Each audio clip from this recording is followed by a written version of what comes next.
This is the Israelite School of Universal Practical Knowledge. Started out of 1 West 125th Street, Harlem, New York, under Commander General YAHANNA, man. Hey, today we're going to talk about being a better brother, because a lot of things that we are doing right now, we feel like we show each other enough brotherhood, but really and truthfully, we don't.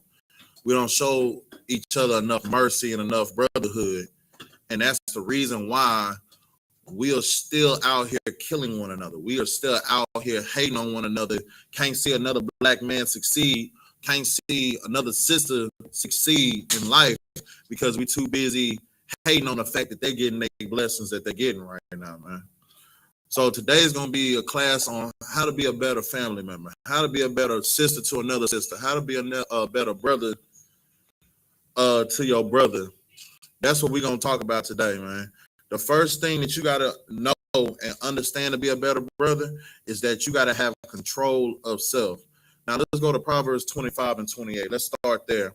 And we're going to talk, like I said, this whole class is going to be about being a better brother, being a better sister, being a better husband, being a better wife, being a better person, period, point blank, to your family member, the 12 tribes of Israel, the blacks, Hispanics, and Native Indians.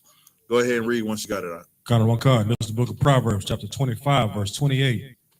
He that have no rule over his own spirit is like a city that is broken down and without walls.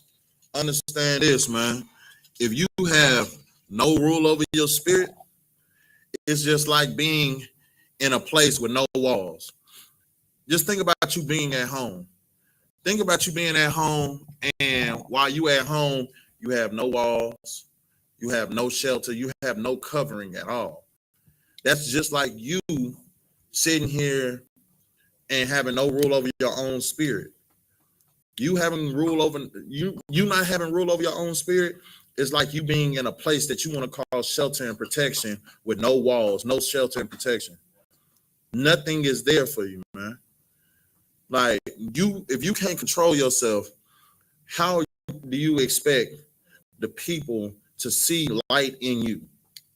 If you're in the I.S.U.P.K and under Commander General YAHANNA and you don't have self-control, like how can people see light in you?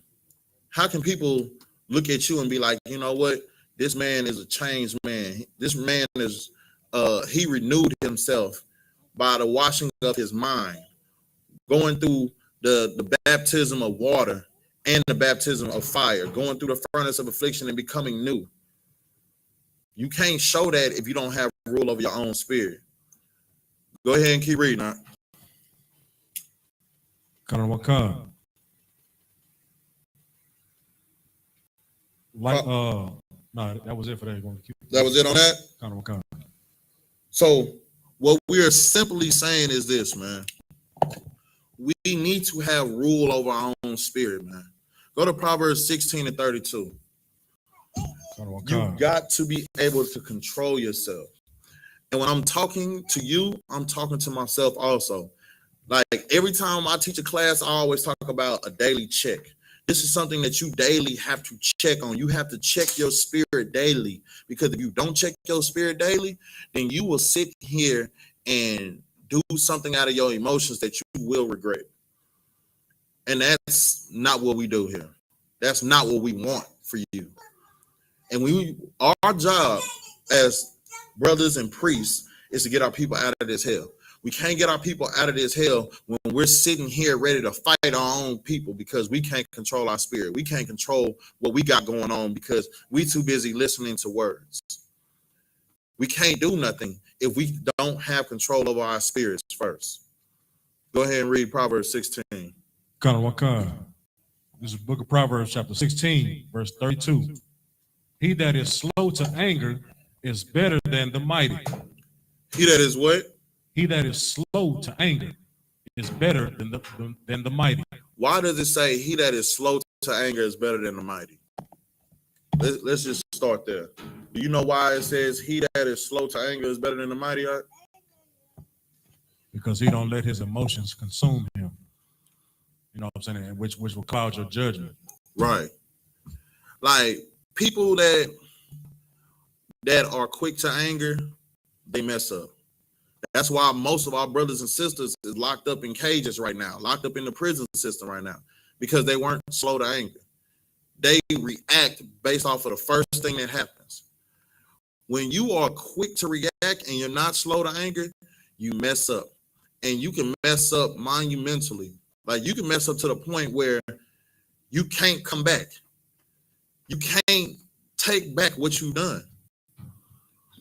And that has happened a bunch of times with our people, man. And the Bible is telling you to be slow to anger. The reason why you need to be slow to anger, and the reason why a person that's slow to anger is better than the mighty, is because he calculates everything that he does. He's not sitting here cutting 100 times because he's only measuring once. Nah, he measures 1,000 times to make sure he only cuts once. And that's what we have to do, Blacks, Hispanics, and Native Indians. We have to control ourselves so that way we can measure 1,000 times and come up with the correct plan before we chop down one time. Right. Because you got to make sure every strike counts. Every strike counts. With these oppressors that we live and deal with on a regular basis, they are waiting for us to measure once and cut 1,000 times, because that's when they're going to lock us up. And see, all our brothers that, you know, graduated Hebrew Academy, y'all starting to understand what all these instructors and all these brothers that's already went through the furnace of affliction, like y'all went through, was saying. A lot of things we were saying at first, y'all didn't understand because y'all never went through it. Right. Now that y'all went through it, now you understand what your instructors is telling you, man. Now you understand what brotherhood and becoming a priest, like dealing with all the struggles that priests really have to deal with on the other side of that lines with that cover. Now y'all starting to understand that, man. Y'all understood it from the mercy that y'all instructors showed y'all. A lot of y'all thought that we were trying to kill you with doing these exercises, but we weren't. We were training you up so that way you could go through anything. The reason why you go through Hebrew Academy is to train yourself to go through anything. Because if you can make it through, then you can make it through anything. All right?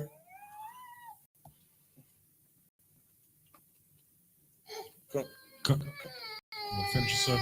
Go ahead and finish it. Come on. And he that ruleth his spirit, than he that taketh the city. Read it one more time, Shalaki. And he that ruleth his spirit, than he that taketh a city. Shalaki. And this is something that we also got to understand, man. If you can control your anger and you can control yourself, you can rule a city based off of that, man.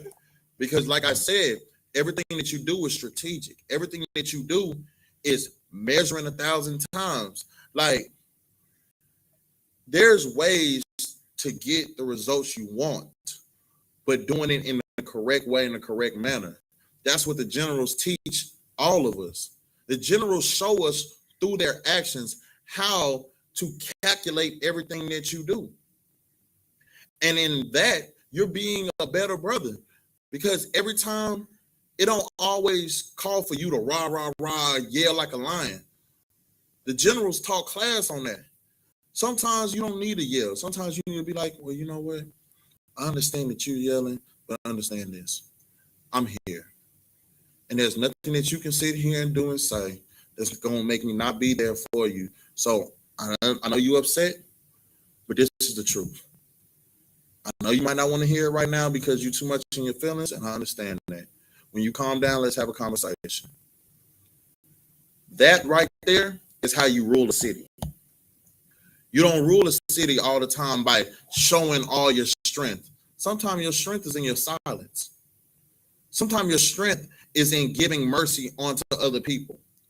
That's where your strength lies. Sometimes your strength lies in you making the other person feel more comfortable. Like, somebody feels like there's times that we're at the clubs and somebody wants to get riled up. And as the men of the Lord, Our job at first is to de-escalate all situations. We don't want to escalate it because we all know how we are. If one brother falls on a brother, we all gonna fall. So our best bet is, because we know how all the rest of our brothers are, for us to de-escalate the situation and show mercy.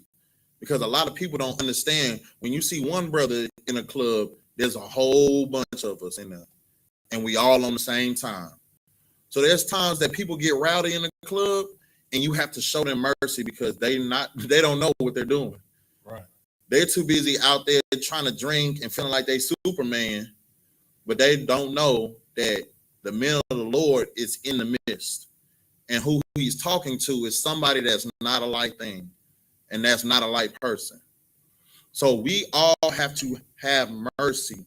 We all have to show brotherhood by controlling our anger, so that way we can take the cities, we can take the states, we can take everything we want if we control ourselves, control our spirits, control and calculate every move that we make to the point where can't nobody stop it. And that's what being a brother is. See, this is not just for brothers. This is for the sisters too. Sisters, you got to learn how to control yourself.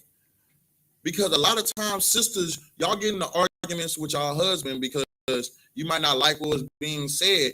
But if you calculate how you respond to your husband, a lot of arguments wouldn't happen. Your point will be heard more often. Because it's how you come at your husband that's going to show how the conversation is going to go. If your husband is pissed off, mad at you because you're doing something repeatedly, I'm telling you right now, I'm going to give you the game plan, sisters. Start off by saying, Salakia, sir, if I may, with a calm, soothing, virtuous voice. It's Salakia, sir, if I may. Salakia, if I offended you in anything that I did, this is what I was thinking. This is how I was trying to come out the situation. If that's not what you want to do, then you know what? I'll do whatever you say. After you say that, sis, say Salakia, if I may, and then talk about what you wanted to bring up. Watch how the conversation goes. Watch how that angry lion calms down and be like, all right, well, let me hear what you got to say. That doesn't mean that you're going to get your way, but your husband will be way eager to hear you out when you come with a soothing, loving voice, than for you to smack your teeth, rolling your eyes, and coming with an attitude. No man wants to sit here and see that, especially not from his wife. Brothers, this goes for us too.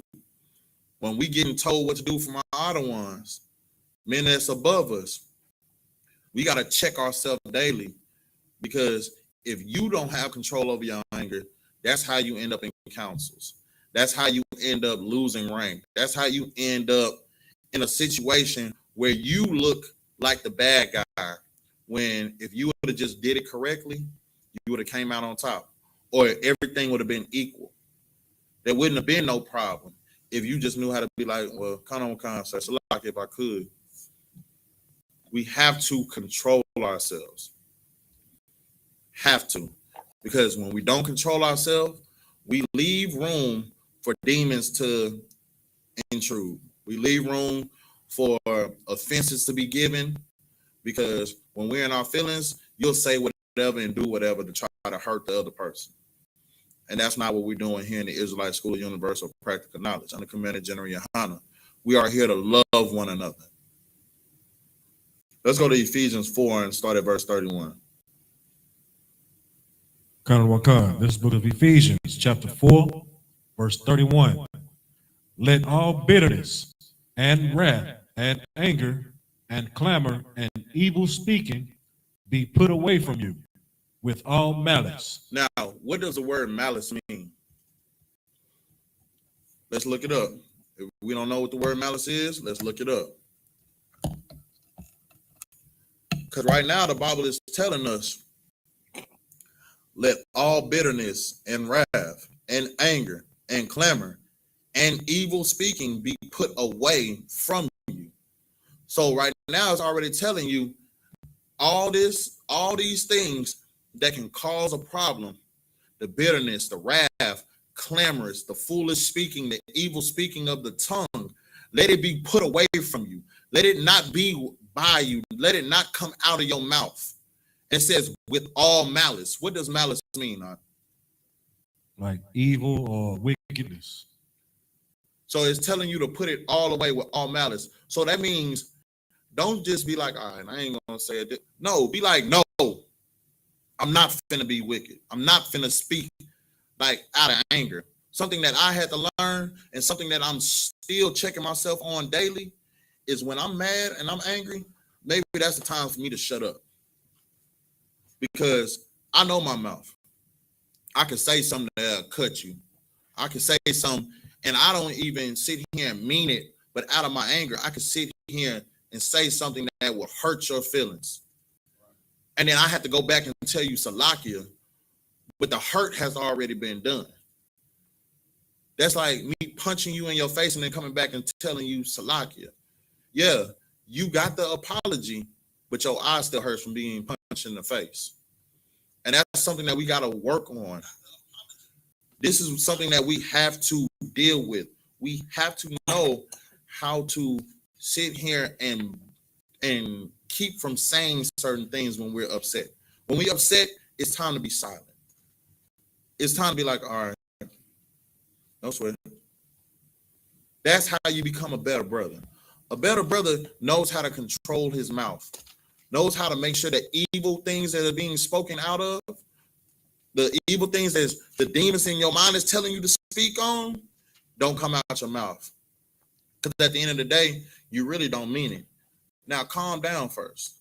And after you calm down, if you mean it after you calm down, then that's something different. And at that point, you might want to seek some counsel.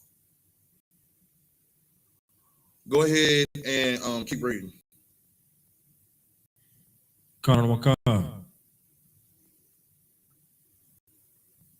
Verse 32. Verse 32. And be ye kind one to another, tenderhearted, forgiving one another, even as God, for Christ's sake, hath forgiven you. Understand this. That's something that it gets hard. But the Bible is telling you right now that you need to forgive one another. This is how you show, and this is how you become a better brother, is forgiving one another, caring for one another. As the scripture just brought out, it says, and be kind to one another, tenderhearted, forgiving one another, even as God, for Christ's sake, has forgiven you. The Most High God has forgiven us and gave us grace, gave us mercy, not because we deserved it, but because he loves us. That doesn't mean for you to go out here and do whatever you feel like doing. That means for you to change. He gave you the opportunity for change. And as brothers and sisters, we have to take that opportunity and not let it slide and not let it fall. Go to Matthew 6 and 14. Because this is something that our people, we have a hard time doing.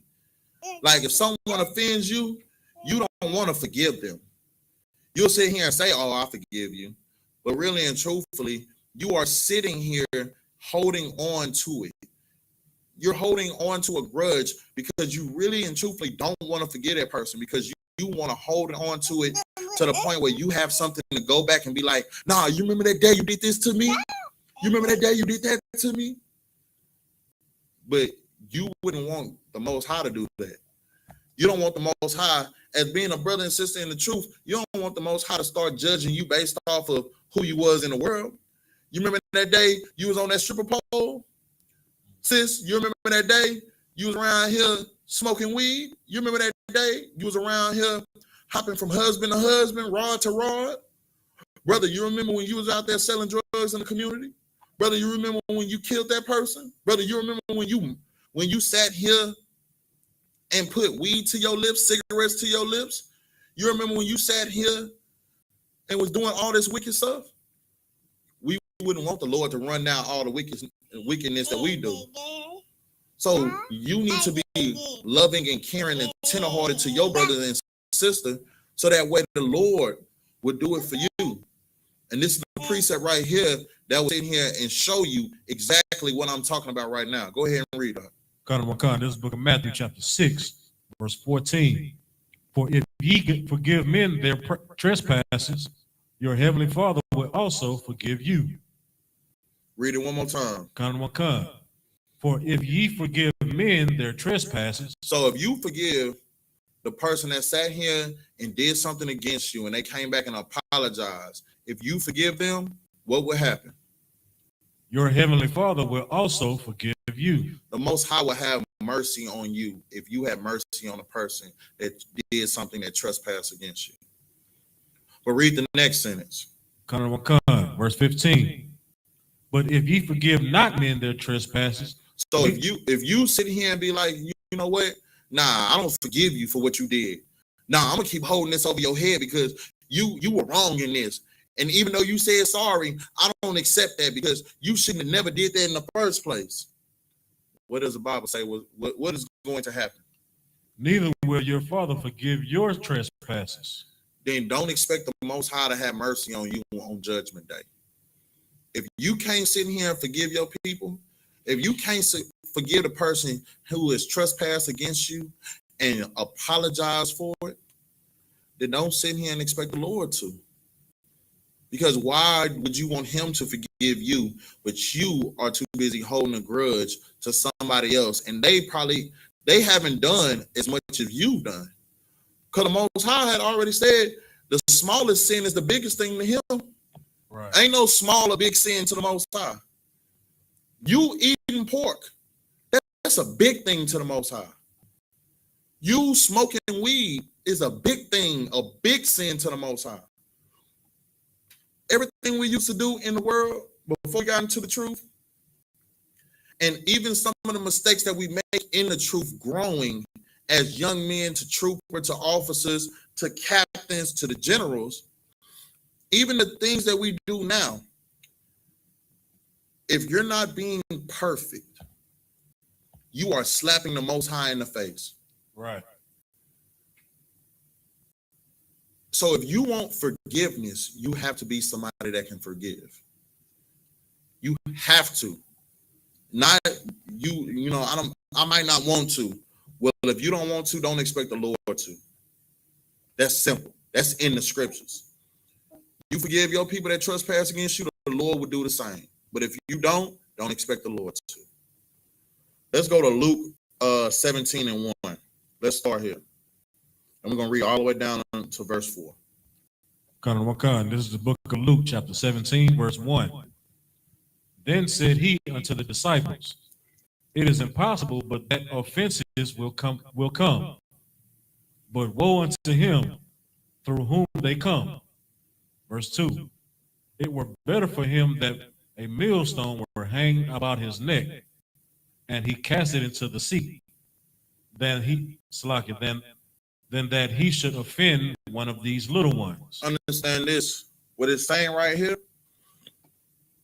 this is saying, as brothers and sisters, we shouldn't want to do nothing to offend one another. Like it just said, it's better for a millstone, a big stone, to be wrapped around your neck and thrown into a sea. So in other words, it is better for you.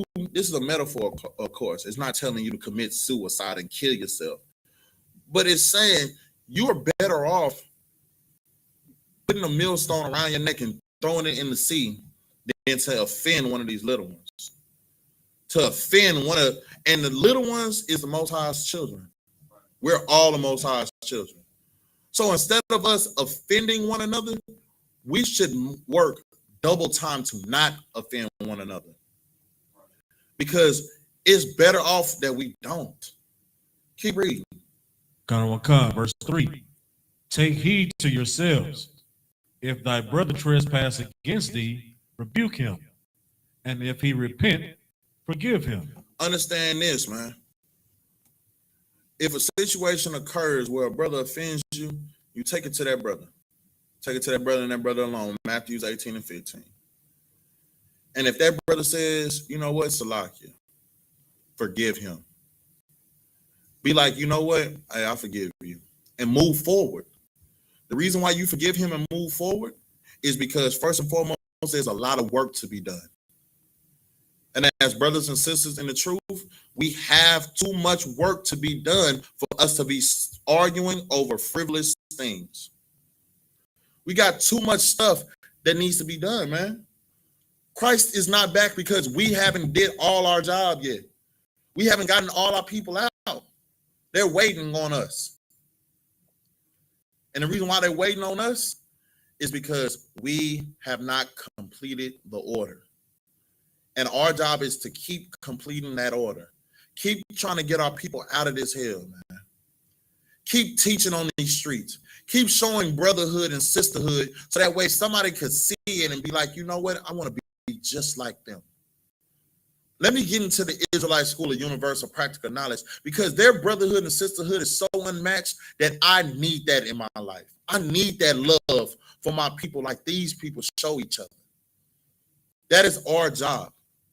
That is what we are ordered to do. We are ordered to love one another, tell our people what they're doing wrong, teach them how to do it right, love one another, and do the work of the Lord, man. That is our job. That is our duty as brothers and sisters. Because sisters, let me tell y'all something. Y'all are not exempt from following this order. Y'all have to show each other sisterhood. How are these young sisters going to come into the truth and feel at home when the older sisters that have been here are hating one another? How can anything grow? Brothers, how can anything grow when there's too much strife? It's too much plex in the midst of a camp because y'all won't come and talk to one another. Y'all won't forgive one another. You are sitting here hiding your emotions, which you can't hide when it comes to doing the work of the Lord, man. Because if you're not doing if you're not giving your 100%, if you're being lukewarm, understand this, the Lord is going to weed you out. He is going to show it. Because at one point, you was a brother that was always being able to be called on. Now you're a brother that nobody calls on. And you don't think that the Lord is weeding you out? You don't think that he's seeing how lukewarm you are? And he's sitting here. And he's sitting here letting you know that that's going to be a problem for him?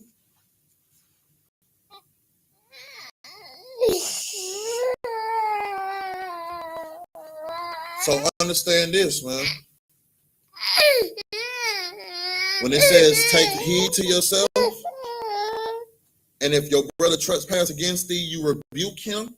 How you rebuke him is doing Matthew 18 and 15. You take it to him and him alone. You talk to him. And if he says, Salakia, you forgive him and you move forward. Brother, keep reading. Verse 4.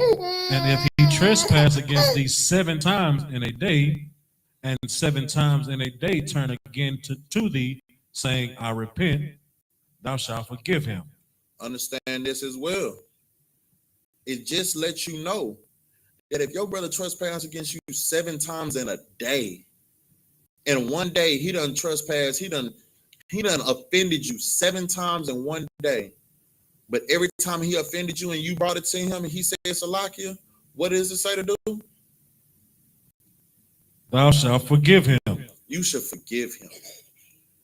You should give him mercy. You should give him love and tell him, you know what, brother? Even though you offended me, I accept your Salakia and we're going to move forward. Because yet again, work needs to be done, man. This is stuff that we have to teach one another.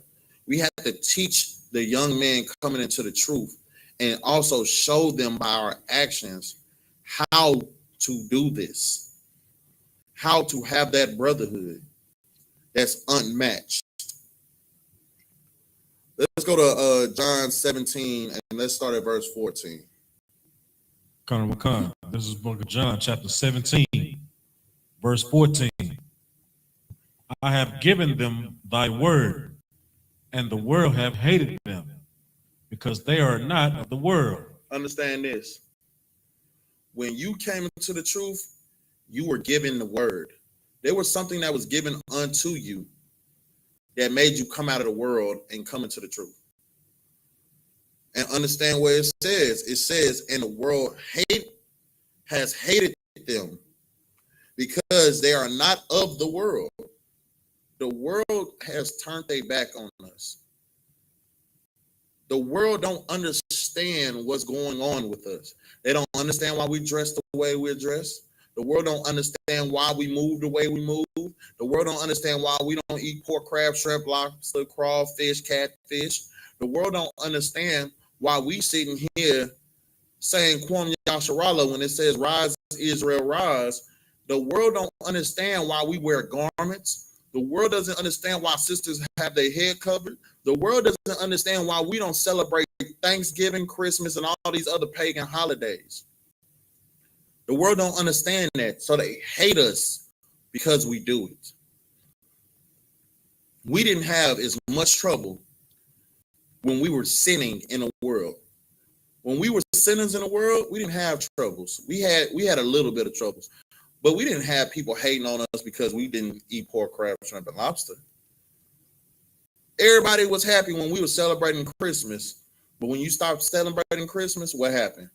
Now people thinking that you're crazy. Now people think that you're in that cult because you're sitting here doing something that the Lord wants you to do by him giving you the word through the commander general, YAHANNA, the generals, and the captains that pass it on down to the officers, that pass it on down to the troopers and the young men and the sisters and the children. This is what you are supposed to be given, and the world hates you for it. But that is okay. Keep reading.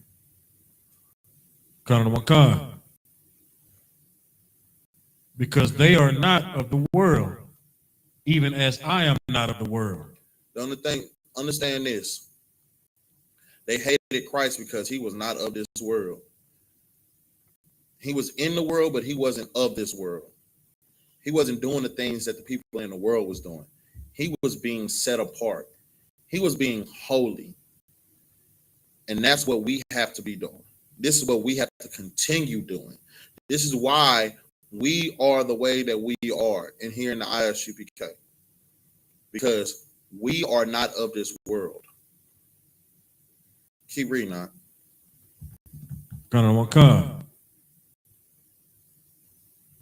Verse 15. I pray not that thou shouldest take them out of the world, but that thou shouldest keep them from the evil. Keep reading. Verse 16. They are not of the world, even as I am not of the world. Understand this. We're not going to be taken out of this world just because we are in the truth. What ends up happening is we separate ourselves from the people that are still in the world. Like, just because we're sitting here on this planet, on this earth, in this world, doesn't mean we have to do the things that are of this world. We don't have to be taken away just because of that. The only thing we got to do is fight the evil, fight the urge to sin. That's all we have to do. Blacks, Hispanics, and Native Indians, our test is every day. And for us to pass a test, we have to fight the urge to sin. Fight the urge to offend one another. Fight the urge to yell at one another and hurt one another because of our own trauma, our own pain, our own anger. We have to fight the urge to do those things. Fight that evil. Because we can't build nothing when we're too busy tearing down one another. Go ahead and keep reading now. Verse 17, sanctify them through thy truth. Thy word is true. Keep reading. Verse 18, as thou hast sent me into the world, even so I also sent them into the world. Understand this, the same way that Christ came into this world and did everything that he did is the same way he's sending us, the brothers that are in the truth, the priests and prophets, into this world to do it. And sisters, understand this. Yeah, y'all not supposed to be teachers, but through y'all's light of being a sister in the truth, y'all can make other people want to come into the truth. Because most people don't understand about multiple wives. But if they see a woman dealing with that and dealing with it with grace and still being a loving spirit to her husband, they'll be like, oh, okay. Her husband, and that's her. So they have the same husband, but yet they're still working together. They're hand in hand with one another. They're not making this a problem. Oh, see, there's something here that the Lord must be here. Oh, this sister, there's sisters out here in this world that's never been shown true love. And they can use love from their sisters. Their sisters, y'all sisters can change the spirit of any young woman that comes into the truth. But y'all can also mess it up if y'all are not correct. That's the same way for brothers. When we got these young men that has the zeal that we're looking for, we have to make sure that we are right. When we go out on the streets and we teaching, we got to make sure that we are right. Because there's people that are looking at us at all times. Because through us, they should be able to see the light of the Most High in Christ through the truth and his words. Let's drop that right there. Let's go to Ecclesiasticus. Matter of fact, just because I brought up being a light, go to Matthew 5 and 16. Go ahead. This book of Matthew, chapter 5, verse 16. Let your light shine before men, that they may see your good works and glorify your Father which is in heaven. Understand this. Why are you supposed to let your light shine? Are you supposed to let your light shine so that way you can be congratulated amongst these men? No. You are supposed to let your light shine so that what? Read the last part. And glorify your Father which is in heaven. So people can see your light and glorify your Father which is in heaven.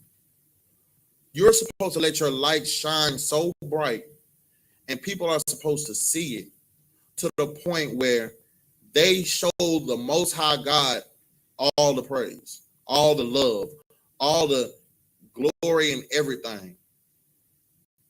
They supposed to see you and be like, you know what do I got to do so that way I can let my light shine like that? Like, what do I got to do? Because how you letting your light shine, I need to let my light shine. And that's through the truth. Here and only here in the Israelite School of Universal Practical Knowledge, under the command of General YAHANNA, we let our light shine all day, every day. Because we are trying to get our people out of this hell. Go to Luke 1 and 79. This is the book of Luke, chapter 1, verse 79. To give light to them that sit in darkness and in the shadow of death, to guide our feet into the way of peace. Understand this. We have to be a light. We have to show the truth and be so bright to those people that are sitting in darkness. There's so many of our people that are in darkness. And the reason why they're in darkness is because they have not seen your light yet. And we have to do good at showing our light to all our people. So that way, it says to give our light to them that sit in darkness and in the shadows of death. Right now, our people are held by death. Our people are drug addicts. Like, it's such a big problem right now about our people being drug addicts, man. And everybody is just making it legal now. It's making it okay for everybody to be a drug addict. And we have to show that light in darkness that it's not okay to be a drug addict. It's not okay to sit here and do and smoke weed, pop pills. You know how many people are dying from fentanyl poisoning? Overdosing on fentanyl? Like, and now they want to call it people being drugged by fentanyl. No, what's happening is this. Y'all are sitting here buying the drugs that y'all are not supposed to have. And the people that are selling it to you shouldn't even be able to sell it to you. But what's happening is y'all are not stopping the cycle. Blacks, Hispanics, and Native Indians, we should stop being drug dealers. That's how we show brotherhood. Let us stop being drug dealers. Let us stop being drug users. Let us stop everything that the Lord wanted us to stop doing. Let's stop being homosexuals. Let's stop sitting here allowing pedophiles to be around. Let's stop doing all the things that Christianity taught us that is okay. Christianity has taught us it's okay to sin because Christ died on the cross. That was the biggest lie that was told, that it's okay to sin because Christ died on the cross. And it's not. So you're telling me now it's okay. And this is something I want you to ask your Christian pastor. He says it's okay to sin because Christ died on the cross. Ask your Christian pastor, is it okay for you to walk in his church with a gun and take every ounce and every penny that goes in that collection plate and take it home with you? Ask your Christian pastor, why do we still give tithes if all the laws are done away with? Why do we sit here and do anything that is a law, statute, or commandment if all the laws are done away with because Christ died? Ask your Christian pastor that and see what he says. Because he says that it's okay for you to do whatever you feel like doing. It's okay. It's okay for him to sit here and touch on little boys because, you know, Christ died on the cross for your sins. So you're telling me pedophilia is okay. You're telling me homosexuality is okay, even though the Bible speaks against it. You're telling me all these things are okay because Christ died on the cross? Well, is it okay if the building fund never gets paid? Is it okay if nobody puts a dime in the collection plate anymore for the rest of their life? Is that okay? If that's not okay, then none of these things that you're telling us that is okay is all right. Eating pork, crab, shrimp, and lobster, not okay. Being homosexual, not okay. Sitting here giving wicked counsel to tell a wife to leave her husband because her husband been on her case about her dressing like a whore is not okay. Sitting here telling a married woman that she can divorce her husband and leave her husband is not okay. Telling a brother that he can leave his wife, it is not okay. Hearing the truth, we know the law. The only way that you are not married to one another is if your wife commits adultery. If she commits adultery, the man she slept with is now her husband. That's the only way that that's no longer your wife. So stop giving these wicked counsels, pastors. Stop leading our people astray. because it's time for us to get our people out of this death and the shadows of death, which are in your hands. The darkness is there in the Christian church. The shadow of death is there and lies with the Christian church, the Catholics, the Pope, the Muslims that's teaching you all these wicked things, like to serve a rock or a cobblestone. Have you doing all these prayers, but then you're going right back into sin. That is the shadow of death that here in the Israelite School of Universal Practical Knowledge, we let our light shine through. We don't take ills because we let our light shine. And what it also said is to guide our feet unto the ways of peace. If you want peace, if you want to know what true peace is, learn the law, statutes, and commandments. Come into the Israelite School, the Universal Practical Knowledge, learn these laws, statutes, and commandments, and learn how to be perfect. That's where you get peace. That's where you go through stuff, but you have the peace of mind to know that the Lord will be with you through everything that you're going through, because he's in the midst. He's not in the midst of the Christian church. He's not in the midst of the Catholic church, because they're sitting here raping altar boys and you're still taking your children there. How is the Lord in the midst of that, man? How? To be a better brother, to be a better sister, to be a better wife, to be a better husband, it is time for us to get into the truth, man.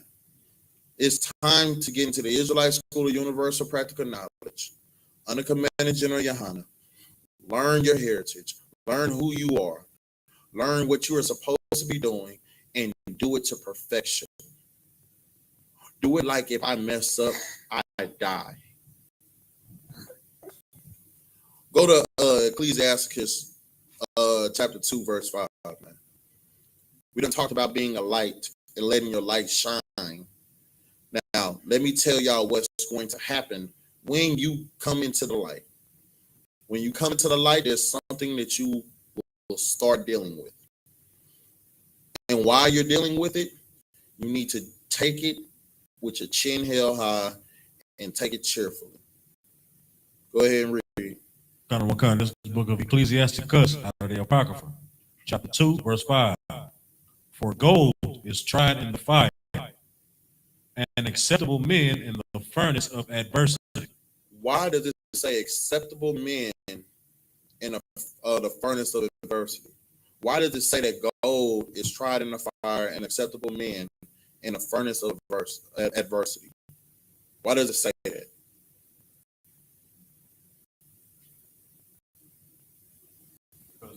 So I guess, in order to get gold, that everybody knows, what I'm saying, it has to be burned of its impurities. Right. You know what I'm saying? So I guess with acceptable men, what I'm saying, you're shedding yourself from, the actions of this world and being a part of this world, what I'm saying, and faced with, trials, to see if you're actually, what I'm saying, for the Most High. Right. To get the purest gold, you have to melt it down. Right. To get an acceptable man, what do you have to do? You got to first melt down the spirit in the person that he was. Right. Because we always in the world, and we have to go through the furnace of adversity to become that new creature. So what you said, Ak, is right on.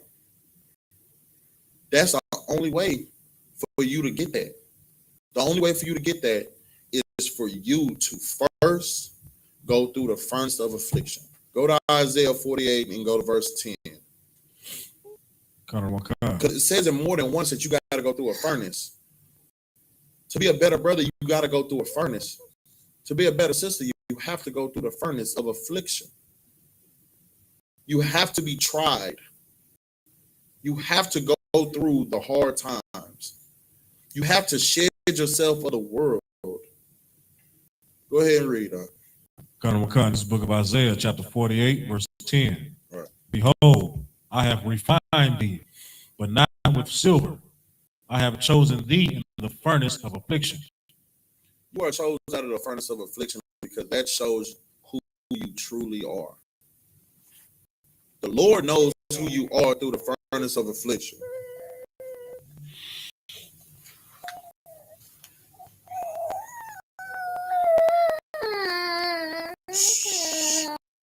You know who you are because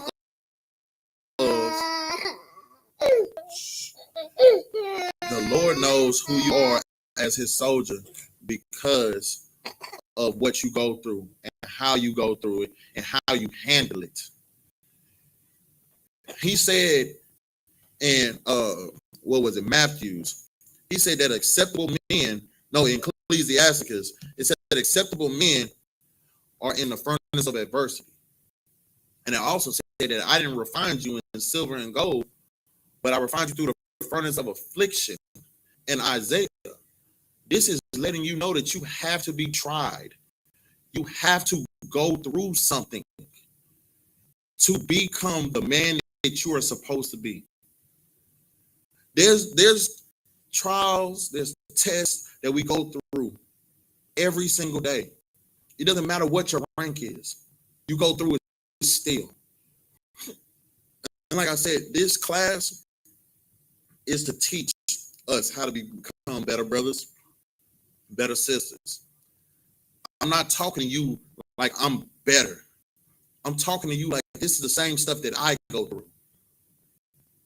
I go through tests. I go through the furnace of affliction. I go through the face of adversity all the time. And I have to choose to be a brother, to be a husband, to be an outer one, better and more than to think of myself.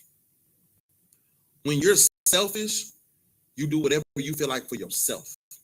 When you're selfless, you do whatever you have to for your people. And that's how you become a better brother, a better sister, a better wife, a better husband, a better leader. You have to become selfless. Go to Ecclesiasticus chapter 2 and start at verse 1. God. The water. This is Ecclesiasticus out of the Apocrypha, chapter 2, verse 1. My son, if thou come to serve the Lord, prepare thy soul for temptation. Why are you supposed to prepare your soul for temptation when you come to serve the Lord? What happens when you finally make that decision to come serve the Lord? What has happened to every brother and every sister that's decided to do that? Go ahead. You lost something. You lost something. Stuff started hurting. You started going through more stuff. You feel like all your family done turned their back on you. Right. You feel like women done left. You feel like brothers done left. You feel like everybody that you were cool with all of a sudden now are acting funny. Why? Because that is the temptation for you to go back into the world. That's the test in the trials to see if you will go back into the world because things are getting tough. Everybody that you've always been cool with, they no longer want to answer the phone. So what you gonna do? You gonna go back to smoking weed and go back and chill with them? Hey man, I was just joking, man. I was just joking about being in the truth, man. Hey, pass me the blunt. Or are you gonna be like, well, shoot, you know what? If they leave, then shoot, so be it. Because I'm gonna serve the Lord. That's the choices that you have to make. And the Bible is telling you to prepare your soul for temptation when you choose to come serve the Lord. Go ahead and keep reading that. Verse 2. Set thy heart aright and constantly endure, and make not haste in time of trouble. Man, you have to prepare your heart, man. Prepare your mind for it.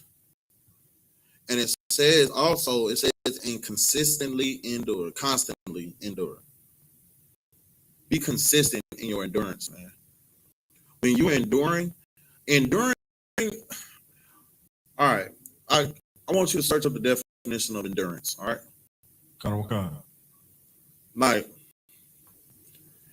you have to, when the Bible tells you to endure, endurance and enduring stuff is not you just doing, okay, I'm gonna do the best I can, and then after a certain time, then I can't take it no more. That's not enduring. You got the definition out? What does it say the definition is? Endurance, Google definition, the fact or power of enduring an unpleasant or difficult process or situation without giving away. Without giving way. And this is what the Bible told you. The Bible tells you, he that endured to the end shall be saved. So if you endure the temptation of going back into the world and you never go back, if you endure sin, if you stay away from it, if you can endure the hardship of being light into a place of darkness, if you can fight, stay fighting and never give up fighting, if you can endure your marriage, if you can endure the hard times that you are going through because the Most High is going to get you out of it, if you endure to the end, you shall be saved. Like, that's why it's telling you to constantly endure. And then it says, and make not haste in time of trouble. Don't always, like, none of us like the hard times, man. I'm gonna be honest with you. I don't even like the hard times. But when we deal with hard times, that's the furnace of affliction. Those hard times is the furnace of affliction. And by you enduring to the end, never giving up, never turning your back to it, never running from it, you put your chin up and you step through it and you never stop. You endure to the end. That right there is what the Most High wants from us. Y'all brothers that just graduated Hebrew Academy, y'all know about enduring to the end. Y'all dealt with it. It wasn't a light thing. Right. Y'all dealt with endurance. There was a time that y'all all, and I know it. There was a time that all y'all wanted to give up. There was a time y'all demons was like, you know what, man, I don't know if I feel like doing this. I don't know if I want to do this every week. Come out here for Hebrew Academy while you was at the trials. I don't, you know, a demon could have been telling y'all, you know what, man, it may be time for me to just go ahead and go home. Let me raise my hand and go home. But what happened? All you brothers endured to the end. That's right. And y'all saw the blessing that was given unto you by you enduring to the end. Y'all earned those covers. Y'all earned the right to say that y'all are 2022. And now y'all earned the power and the oath that y'all have to do when it comes down to being a better brother. Because y'all learned about what brotherhood was. Y'all seen it. So now y'all have to do it for the next class that comes. And for the next generation. Y'all have to be brothers to them. Y'all have to give that brotherhood to them. You have to give that brotherhood to the brothers that's out on the street. Because that's your job. Now it's time for you to constantly endure. Keep reading that. Verse 3, cleave unto him and depart not away, that thou mayest be increased at thy last end. Cleave to the Most High, man. Cleave to this truth and never let it go. There's been brothers that dropped their sword because they didn't want to cleave to the truth.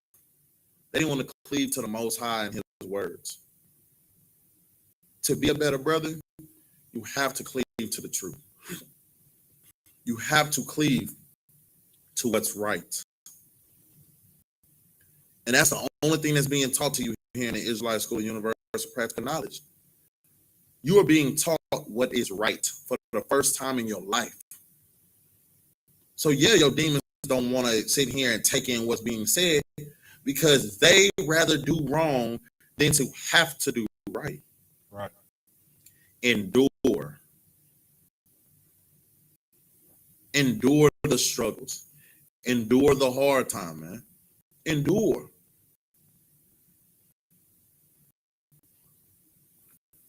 Keep reading. Come, verse 4. Whatsoever is brought upon thee, take cheerfully, and be patient when thou art changed to a low estate. Understand this, man. In everything that we do, man. Everything, all the tests, all the trials, all the furnace of affliction, the pain, the agony of being in the truth. All the things that we do, we endure to the end. And we take it cheerfully, man. Stop sitting here making it seem like it's grievous to sit here and do the work of the Lord, man. It's not grievous. It's not grievous for us to follow the laws, statutes, and commandments. It's not. It's not hard. If you would try it, if you would listen, if you would obey, if you would do what you are supposed to do, then nothing will be hard for you. Nothing. Because you know your Father has you. And you're not doing it for nobody else but the Most High. That's what being a brother is. That's what being a better brother is. That's what being a better husband is. To constantly endure hardship. Brothers and sisters, when y'all are sitting here in y'all marriage and y'all at home and y'all going through struggles, you have to endure. That ain't the time to give up. That ain't the time to run from one another. It's the time for you to endure. Because at the end of the day, that's the only way that you will see somebody make 17 years, 18 years, 32 years, 55 years together. They have to endure one another. And that's what we have to do here in the truth. We have to endure. We have to hold on to this brotherhood. Hold on to this sisterhood. Hold on to this family that you gained when you left the world and joined the I.S.U.P.K under Commander General YAHANNA, man. Hold on to it. And when you hold on to it, you fight for it every day. And when you fight for it every day, you face the furnace of affliction. You face the strife. You face the struggles of this world, and you continue to fight. You do everything in your might to never give up on your people. Never give up on your brothers. Never give up on your sisters. Because the Most High didn't give up on us.